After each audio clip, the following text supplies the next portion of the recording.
Olá pessoal, um bom dia, quer dizer, não sei que horas você vai estar acessando, para mim é um bom dia.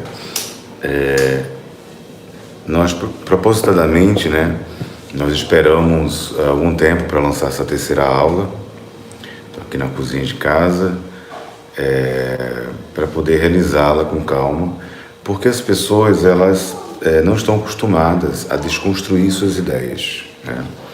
Logo elas vão ler, elas vão acompanhar nosso raciocínio aqui nos estudos, mas ela não vai levar um tempo para ir lá, para poder pesquisar, para poder arregimentar, fortalecer o pensamento delas. Daí demos um tempo para poder lançar. E olha que eu tinha um desejo de lançar esse curso rapidamente, como diz no Sul, a toque de caixa, mas não é possível. Sendo assim, vamos à aula 21, tá? Vai estar na descrição sobre onde baixar esse livro, que é da Secretaria do Estado de Educação do Estado do Paraná. Então vai estar lá como baixar gratuitamente, e também a da perspectiva da filosofia de Fátima. Então eu vou seguindo aqui para a página 21, de onde paramos, vamos dar continuidade. Como estamos em casa, nesse período de pandemia, vocês vão ouvir a minha companheira falar, minha filha principalmente. Espero que não atrapalhe o raciocínio de vocês, tá? Mas é o horário que eu tenho, é o tempo que eu tenho disponível para a gente seguir com esse trabalho de fé, mas de estudo gratuito, tá bom? Espero que entendam. Então vamos lá.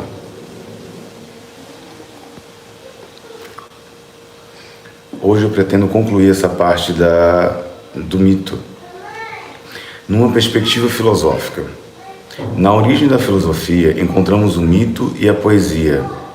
Entre estas, as que chegaram até nós são as poesias de Homero e Hesíodo, que constam detalhes da vida das sociedades gregas antigas. Os mitos dos quais temos notícia são formas de narrativa oral sobre os tempos primordiais, isto é, sobre a origem ou a criação. É o modo como as sociedades arcaicas representavam coletivamente a geração de todas as coisas, isto é, sua maneira de exprimir suas experiências. Então era passado pela poesia, era passado pelo teatro em outras épocas, tá bom? E os mitos, que eram as histórias para tentar contar o que não era real, para tentar compreender a realidade. A gente já tem uma perspectiva melhor até o momento sobre o mito. É preciso esclarecer que os chamados primeiros filósofos oriundos de Jônia, mais ou menos do século IV a.C., foram também astrônomos, geômetras, matemáticos, médicos e físicos, isto é, as divisões do saber, as quais estamos acostumados, são modernas e não fazem parte do universo dos antigos. A distinção entre o que é a filosofia e o que é poesia, física, etc., é herança platônica. Então, assim, só a partir desse momento que a gente foi começar a dividir. Eu me lembro que quando eu fui nas primeiras vezes em Portugal, eu vi isso, por exemplo, ser motorista, você é motorista. Você é professor de matemática, você é apenas professor de matemática. No Brasil, talvez pela dificuldade, é que a gente se vira. Trabalha como pedreiro, trabalha como... vai pintar casa, trabalha como tosador, entende? A gente vai se virando e vai vendo que a gente pode, sim, tem vários conhecimentos e competências profissionalmente. E, quiçá, no campo do conhecimento. Em vez de ser só historiador, filósofo, você começa a abrir sua mente, porque começa a perceber que tudo de alguma forma está conectado, né? Existem duas versões principais sobre a origem da filosofia. A versão mais conhecida é aquela que acentua o surgimento de uma metodologia nova de abordagem dos problemas no esforço de certos pensadores em explicar os fenômenos naturais com métodos que possibilitavam medir, verificar e prever os fenômenos. Nessa versão, a filosofia ao nascer opõe-se ao mito e o substitui a partir de uma nova racionalidade.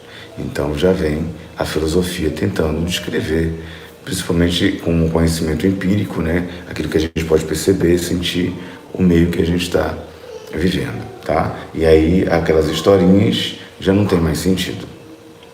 A segunda versão diz que não houve um rompimento com o mito e a religiosidade dos antigos continuou a aparecer nas formas de conhecimento filosófico, né? Não sabemos se os contemporâneos dos primeiros filósofos gregos acreditavam verdadeiramente que a Via Láctea era o leite espalhado pelo seio de Hera.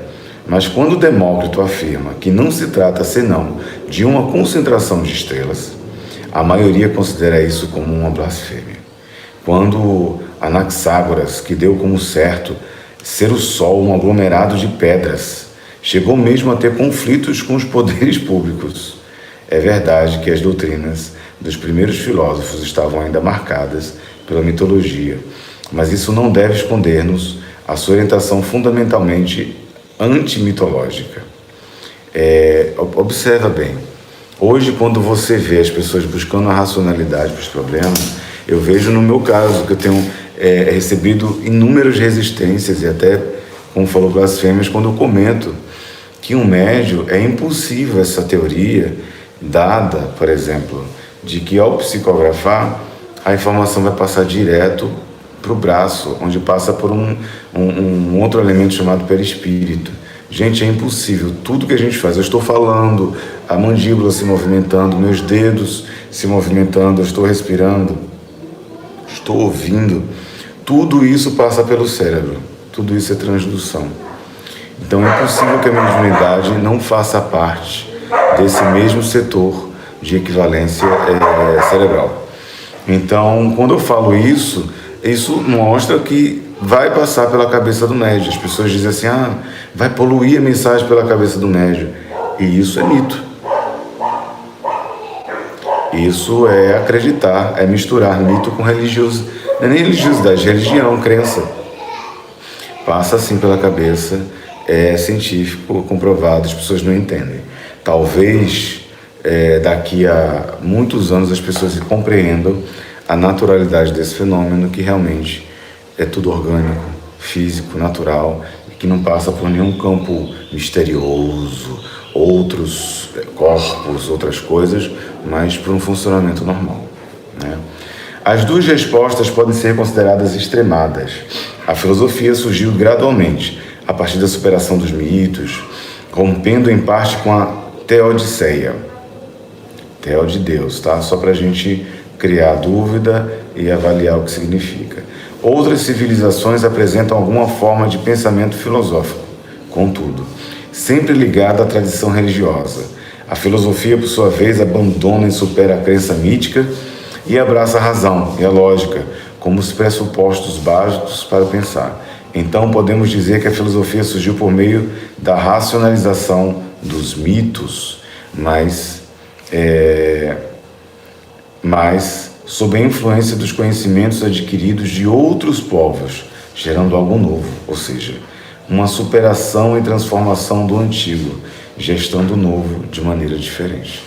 Quer dizer, ela está em constante construção.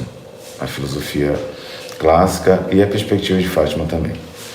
A proposta dela pelo livro é a gente discutir essa relação entre mito e realidade. Aonde entra o mito, aonde entra a realidade, onde acaba um, onde começa o outro. Qual a sua perspectiva dos mitos atuais? Qual a finalidade dos mitos para a humanidade? Por que existem os mitos? O que isso ajuda na humanidade, né? E aí, se você estiver estudando em grupo, apresentar essas respostas a o que você pensou para o grupo, debater, conversar, tá bom? E se você estiver fazendo sozinho, você pode falar no espelho, você pode analisar aquilo com outras coisas que você estudou, tá bom? Muito bem.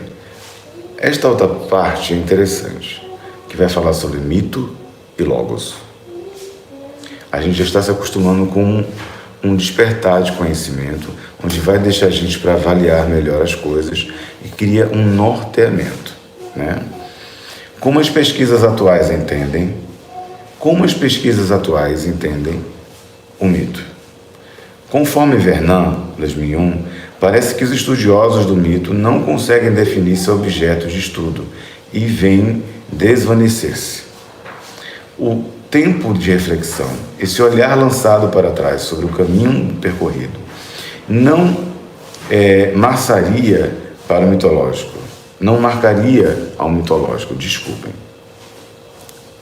O momento em que, acreditando como Orfeu ter tirado sua Eurídice das trevas, impaciente de contemplá-la na claridade da luz, ele se volta para vê-la desvanecer e desaparecer para sempre aos seus olhos. Então, é um questionamento dado em relação a mito e logos. Os mitólogos, os estudiosos do mito, questionam a própria existência dos mitos, percebendo que o mundo grego, eles existiram não pelo que eram em si, e sim como relação àquilo que, por uma razão ou outra, os excluíam e os negavam.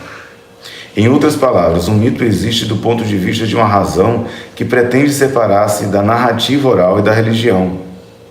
À medida que a razão filosófica constitui-se como método lógico de argumentação e discurso verdadeiro sobre o real, rejeita o ilusório, o absurdo e o falacioso, mentiroso.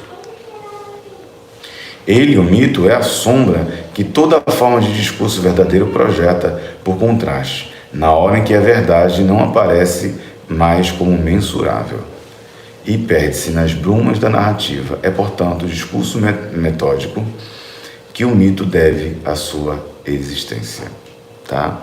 Então começa a dividir entre os que estavam estudando o mito, a importância dele, como surgiram, por que continuar, né? Outros que já querem tirar completamente, outros que colocam na religião. A gente já deu um exemplo aqui sobre a história de Sófocles, né?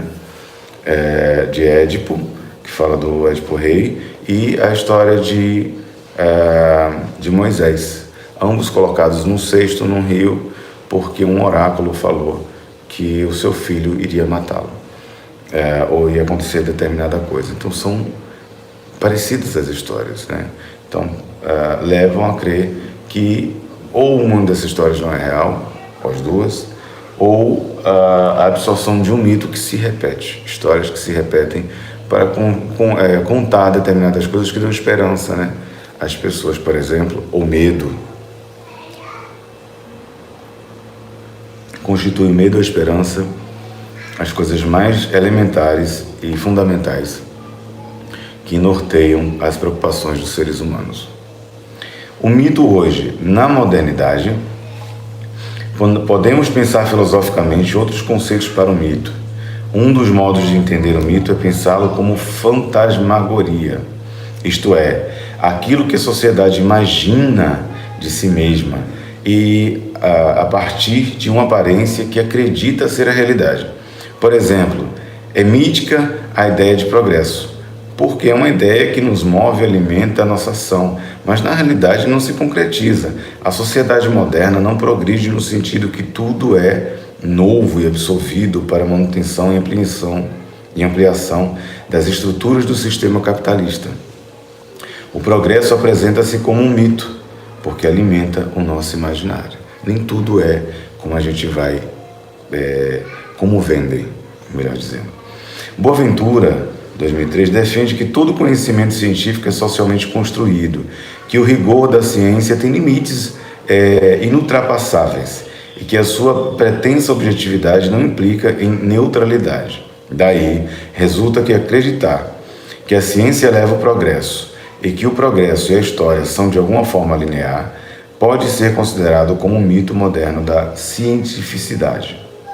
Quando, ao procurarmos analisar a situação presente nas ciências, no seu conjunto, olhamos para o passado, a primeira imagem é talvez de que os progressos científicos dos últimos 30 anos são de uma ordem espetacular, que os séculos que nos precederam não se aproximam em complexidade.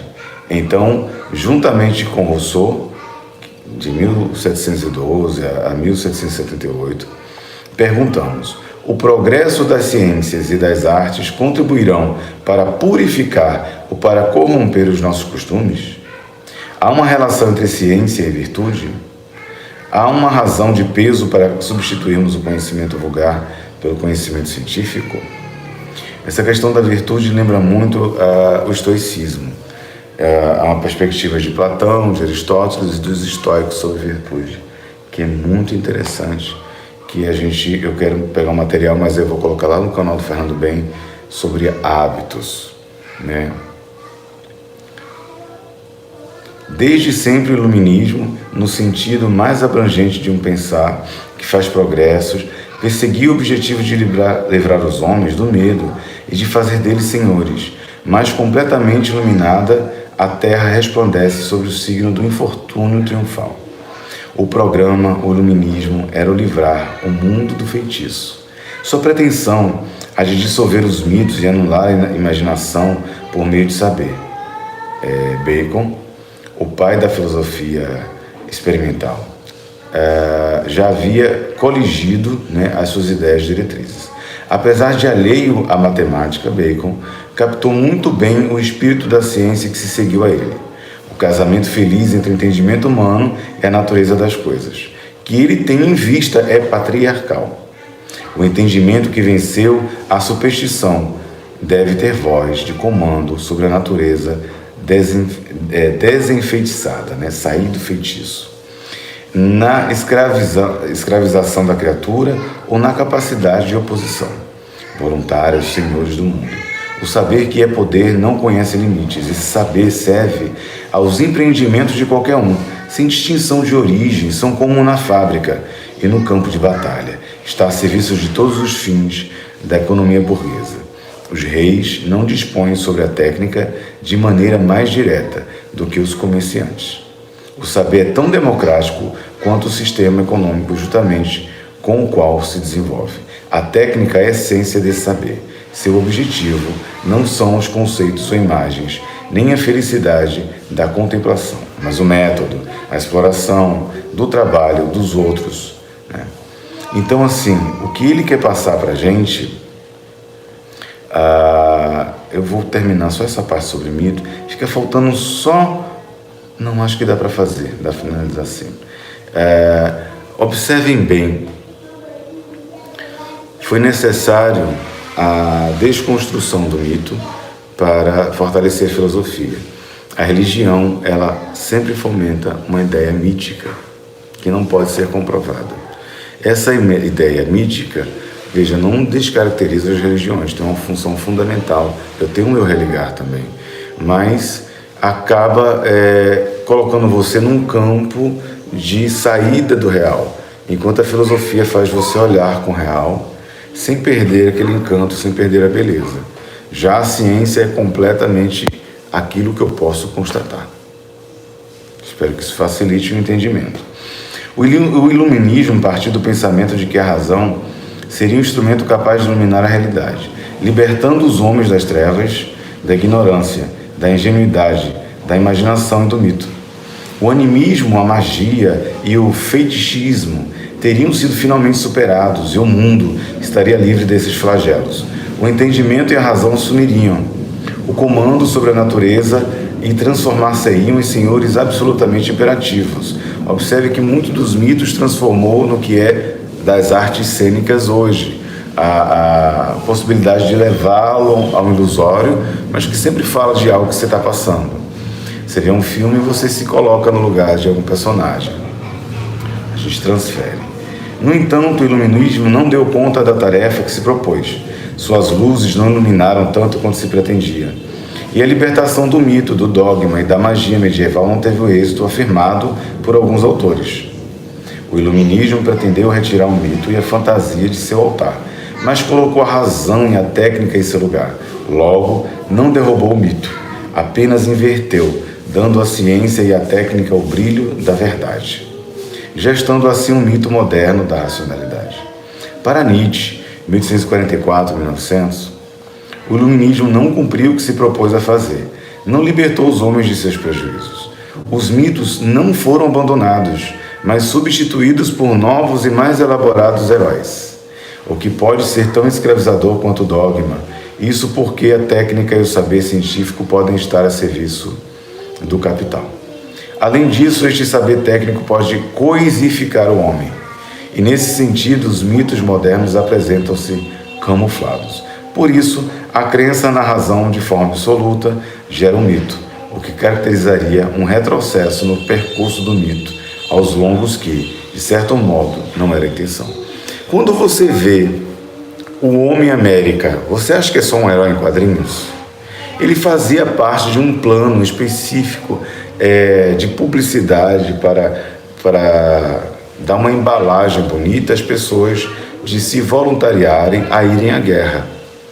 Mas os homens estavam morrendo, precisavam de mulheres no campo de batalha. Logo, pasmem, nasceu a Mulher Maravilha, uma heroína maravilhosa, poderosa, e todos com as cores dos Estados Unidos, da bandeira dos Estados Unidos.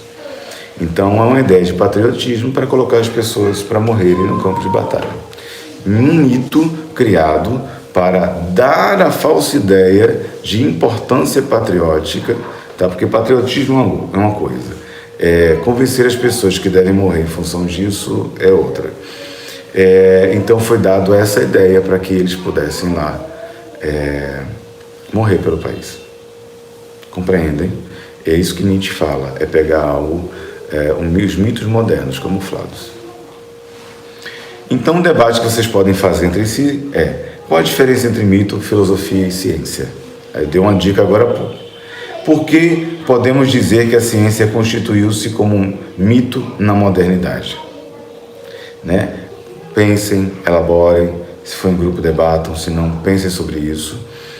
Vocês podem escrever também, pegar outros materiais para vocês começarem a abrir a mente de vocês, tá bom? Vamos concluir o mito? Mas enfim, o que é mito? O pensamento mítico é por natureza uma explicação da realidade que não necessita de metodologia e rigor, enquanto que o logos caracteriza-se pela tentativa de dar resposta a esta mesma realidade, a partir de conceitos racionais. Mas existe razão nos mitos? Não seria também a racionalidade um mito moderno disfarçado? Assim como na antiguidade, o mito estava a serviço dos interesses da aristocracia rural e, portanto, não interessava a aristocracia ateniense, surgindo assim o pensamento racional ligado à polis, política, cidade, política. No mundo contemporâneo não estaria o pensamento tecnicista e a ciência a serviço do capital e das elites que financiam a produção do conhecimento científico? O homem moderno continua ainda a mover-se em direção a um valor que o apaixona e só posteriormente é que busca explicá-lo pela razão. Entende-se, pois, que o mito manifesta-se por meio de elementos figurativos, enquanto que o logos utiliza-se de elementos racionais. Portanto, é preciso deixar bem claro que não se pretende aqui colocar o pensamento racional no mesmo plano do pensamento mítico, mas sim que a partir de uma releitura percebemos que o iluminismo não deu conta nem mesmo de realizar a tarefa de que se propôs, iluminar as trevas da ignorância, quanto mais dissolver os mitos e anular a imaginação. Por que o homem contemporâneo ainda utiliza mitos no seu cotidiano? Por quê? O que tu acha sobre isso? Faça uma pesquisa sobre alguns mitos dos super-heróis que são divulgados pelos meios de comunicação. Eu já estou antecipando as coisas, né? Eu participo junto com vocês do estudo. Eu já tinha feito estudos parecidos, mas esse material é muito bom. Está de parabéns o Ministério da Educação do Estado do Paraná. Está de parabéns. Então, verificar por que a cor daquele super-herói, porque, sabe, qual a ideia, o que eles querem passar com isso? Tudo tem uma razão, tudo foi criado desta forma. E qual a relação destes mitos pesquisados com ideologias presentes na sociedade? Aqui está dizendo sociedade capitalista, mas acho tendencioso, porque como se estivesse culpando o capitalismo de algo ruim, e ajudou muito. O socialismo é uma ideologia, minha perspectiva, claro, muito bonitinha, mas em regra, quando você percebe os países socialistas, como Cuba, né, você vê que socialismo é para os pobres. Mesmo que os hospitais funcionem, socialismo são para os pobres, enquanto os líderes estão aí vivendo suas riquezas. Você vê hoje os mesmos que pregam socialismo na nossa sociedade contemporânea andando de jatinho, em grandes festas, Então, é um discurso que acaba diminuindo o conceito de crescimento, enquanto o capitalismo, se bem compreendido, pode dar a possibilidade de uma pessoa, como aqui no Rio, vender bala no trem e ter o seu dinheiro, né? Então, nós concluímos por aqui essa parte de mito, tá? Na página 25, deixa eu só anotar para não me perder. E a gente vai entrar agora na perspectiva da filosofia de Fátima, tá bom? Eu acho que até aqui, se você acompanhou direitinho, se você foi vindo direitinho, observando tudo, você já tem uma compreensão diferente dos fatos. Você já começa a olhar de forma diferente aquilo que você leu, aquilo que você observou do mundo até agora, o que era verdade absoluta, né? Então vamos lá, vamos para a parte da perspectiva de Fátima. O segundo livro também você pode baixar no link que está aí na descrição do vídeo. E o tema deixa eu só tomar um café, que sem café eu não penso. O meu adoçante, porque eu estou de regime, só tomo açúcar e não é bom. Quando vocês comentarem os vídeos, coloquem suas observações, porque a ideia é deixar esses vídeos durante todo o tempo, né? Para que as pessoas, quem for chegando, aprenderem com o conhecimento de vocês também, tá bom?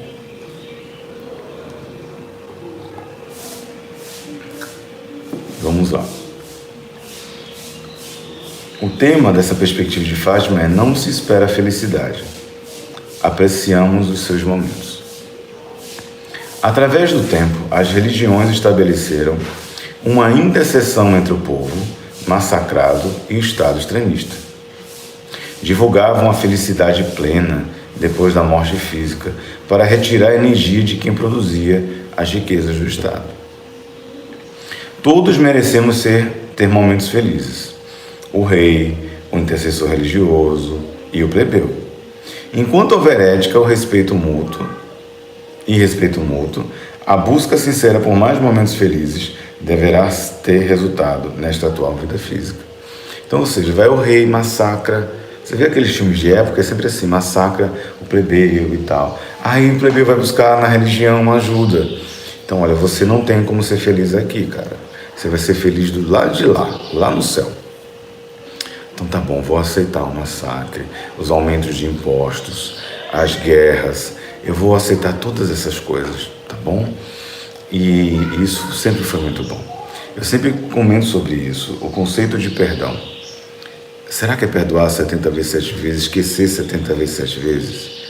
Isso foi muito bom na época que os romanos vinham e derrubavam tudo, e o cristianismo, surpreendentemente, ele é iniciado com as ideias de Jesus pela Igreja Católica Romana.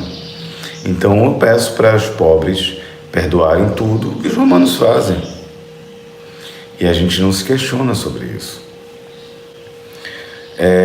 Então, quando a gente começa a ter ética, a gente começa a ver que todos merecemos ter momentos felizes. O rei, o plebeu, todos. Então, independente de classe, de qualquer coisa, classe social que for, nós merecemos ter momentos felizes.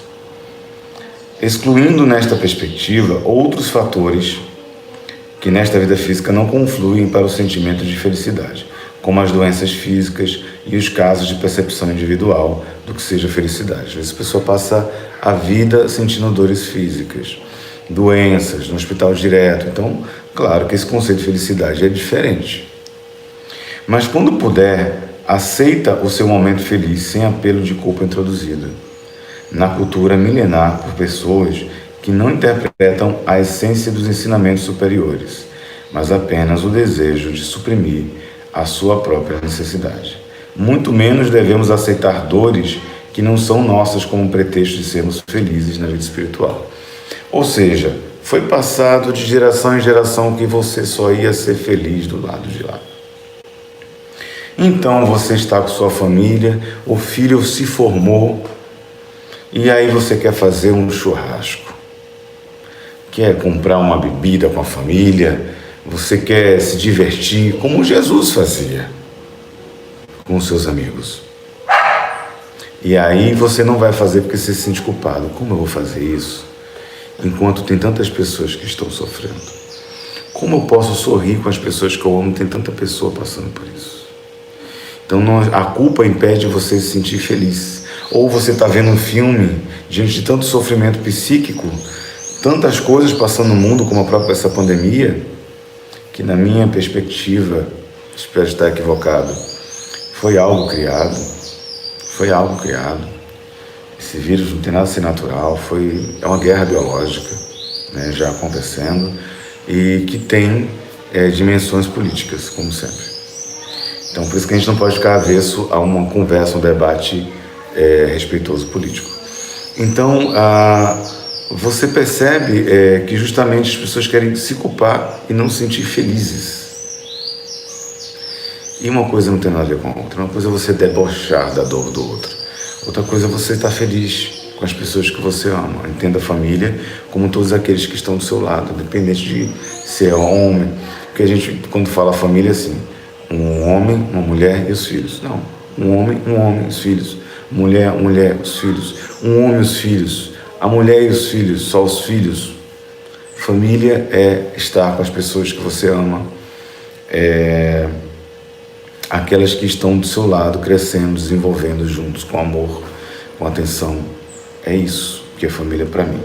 A felicidade passa, assim, a ser o seu estado de aceitação, contemplação e sublimação. Aceite que ela também pode ser hoje. Ou seja, quando você aceita, gente, eu tenho um problema nos meus dentes, tomei muito antibiótico, eles são amarelados, por mais que às vezes eu tente ajeitar, tenho outros problemas. Eu não posso resolver agora, eu não tenho dinheiro para resolver agora, não tenho condições de fazer. Eu vou aceitar, mas aceitar não é nunca mais fazer. Eu tenho um plano na minha cabeça, e esse plano é assim que eu puder ajeitá-los, para comer melhor, para sorrir melhor, né? Saúde. Mas agora eu não posso, eu não vou deixar de sorrir e ser feliz, mesmo nos meus limites, por conta disso. É esse o conceito que está trazendo, tá bom? É curto, mas eu prefiro deixar assim, porque a gente vai tendo como elaborar melhor, como pensar melhor a respeito destas ideias. Busque mais. Qual o conceito de felicidade? O que é felicidade para você? Você vai ser só feliz quando estiver do lado de lá, no mundo espiritual? Tem gente que fala assim, eu queria morrer porque eu não sou feliz, eu vou ser feliz no mundo espiritual. Tu nem sabe o que é mundo espiritual, cara. Eu não sei o que é mundo espiritual. A gente imagina pelos livros, né? Os livros que eu recebo na psicografia, os livros de Chico Xavier, os livros de outros médios, sérios. Mas não, isso é uma perspectiva de quem escreve, quando passa no cérebro do médium. Nós temos que ter uma questão assim, eu posso acreditar em coisas, mas buscar ser feliz agora, ser feliz como eu posso. Se não dá para ser, eu vou viver o meu momento de luto. Na primeira oportunidade de ser feliz, eu vou querer ser feliz. Esses momentos felizes caracterizam a memória que você guarda. Quando você chega em momentos muito difíceis na velhice, eu converso com muitos idosos, eu percebo isso. Se eles passaram se frustrando a vida toda, o diálogo, o discurso deles é apenas no sofrimento que eles passaram. Quando eles riem, brincam, falavam palavrões, eles relaxavam, eles estão idosos, né, velhos no corpo, mas brincam, sofrem, mas dão uma sacaneada, uma brincadeira, entende? Você é aquilo que você guarda para você. O que você leva na mala, né, do teu arcabouço cerebral de memórias, mnemônicos? O que você guarda com você? Então guarde coisas boas, né? Muito bem, concluída essa parte, devidamente anotado, vamos à parte da ação social, que a gente divide filosofia clássica, perspectiva de Fátima, filosofia de Fátima e ação social. E hoje eu gostaria de falar da ação social das cestas básicas. Pelo que eu vi, essas duas aulas, eu não falei sobre isso. Falei sobre o asilo e orfanato, né, a visita, na primeira aula. Na segunda, cortar o cabelo de pessoas. na sua comunidade, no seu local. E nós vamos falar agora sobre as cestas básicas. Deixa eu anotar aqui, para fazer uma reflexão sobre isso e vocês trazerem também informações a respeito desta ação social. Quando a gente fala da cesta básica, a gente não fala de suprir, de ser um assistencialismo. Vamos supor que você tem 10 famílias precisando, aonde você tem um grupo de Fátima, uma casa de Fátima, ou na religião que você estiver, o que você faz? Essas 10 famílias, você não está pregando assistencialismo, você não vai dar para ela a vida toda. Então, o primeiro ponto é conversar. Você tem que ter um trabalho de sindicância. Você tem que conversar com as pessoas, se realmente elas estão precisando, visitar a casa. Às vezes até estão recebendo alguma ajuda do governo, mas não tem condições de suprir sozinha tudo, pela quantidade de filhos, doença, tantos outros fatores. Então, ver se realmente está precisando. Se não tiver, conversar. Cara, vamos pegar essa cesta, vamos dar para quem precisa, vem me ajudar, vem participar comigo, e aí você transforma o assistido em alguém que vai assistir. Depois, como você vai captar isso aí para poder entregar? A questão da captação pode ser de várias formas. Hoje a Casa de Fátima trabalha com mais de 300 famílias. Então tem a sua própria forma de captação, sua expertise. Eu não faço parte da diretoria, mas opino como um membro, como fundador, como membro, eu dou minha opinião. Mas a decisão fica por parte dos administradores. Eles têm uma expertise. Mas, em regra, pode ser feito de uma forma muito simples. Pegar alimentos, você faz uma palestra, chama alguém para fazer uma musiquinha ao vivo, você pode fazer uma coisa linda que eu participei, que hoje quase não existe, que é a campanha do quilo, lá em Pernambuco. Eu ia de casa em casa pedir alimento, não dava um arroz, não dava um feijão, não dava uma coisa. E aí você juntava depois e fazia a cesta. Isso com 17 anos eu já praticava lá em Pernambuco. E eu senti vergonha nos primeiros momentos, mas depois foi maravilhoso. Então a campanha do quilo pode ser uma coisa. Ou você mora num condomínio, você bota lá, conversa com o síndico, olha, cada morador poder me ajudar com 1 quilo de alimento, que a gente está ajudando aí 10 famílias da comunidade e tal. E aí você vem a outra parte que é importante. Você não pediu, alguém deu, não foi do teu bolso. Quando você der com a mão esquerda, que a direita não saiba, quando sai do seu dinheiro. Já que alguém deu o alimento, você tem que dar satisfação. Você talvez não precise expor as pessoas, se elas não quiserem. Que tem uns que gostam para poder ajudar, dar depoimento e tudo. Mas se alguém deu, você tem que dar satisfação. Registrar algo para dizer, olha, está aqui. Ou convidar aquela pessoa para assistir a entrega. Porque isso vai dar força, credibilidade para você continuar o trabalho. Hoje em dia é tanta gente sacana no mundo, fazendo maldade, inclusive com trabalho de caridade religioso, que nós temos que ser transparentes o tempo inteiro. Essa é a minha perspectiva, depende da dimensão, quantidade de pessoas que você ajuda.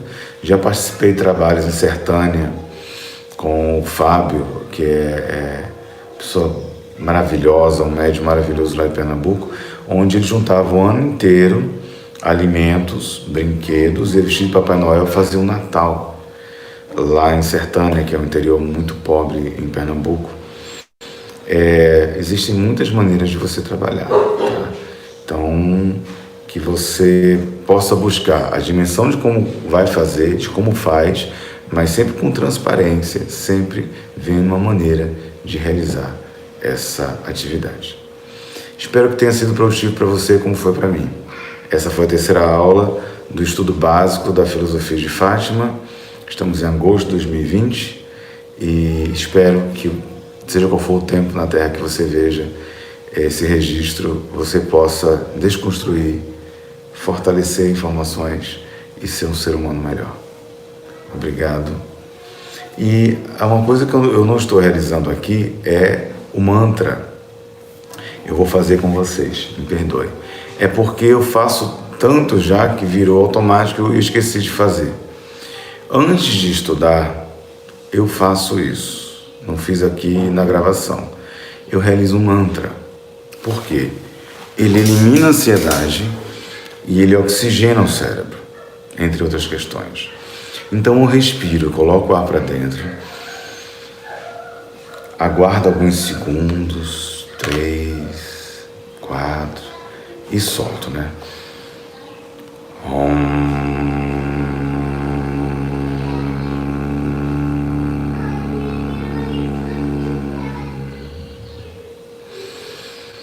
Quando você vai respirando de novo e segura, parece que até as vias aéreas, tudo funciona melhor, os alvéolos, tudo. E você vai soltando. Esse som para mim funciona bem. Quando você fizer 5 respirações, além de estar mais calmo, você respira melhor, a mente começa a abrir melhor e você começa a facilitar nos seus estudos. Pensa nisso, você é concurseiro e gosta de ler e de absorver informação. Gratidão, que a filosofia de Fátima possa desconstruir e abrir sua mente e lhe transformar como tem me transformado. Até a próxima.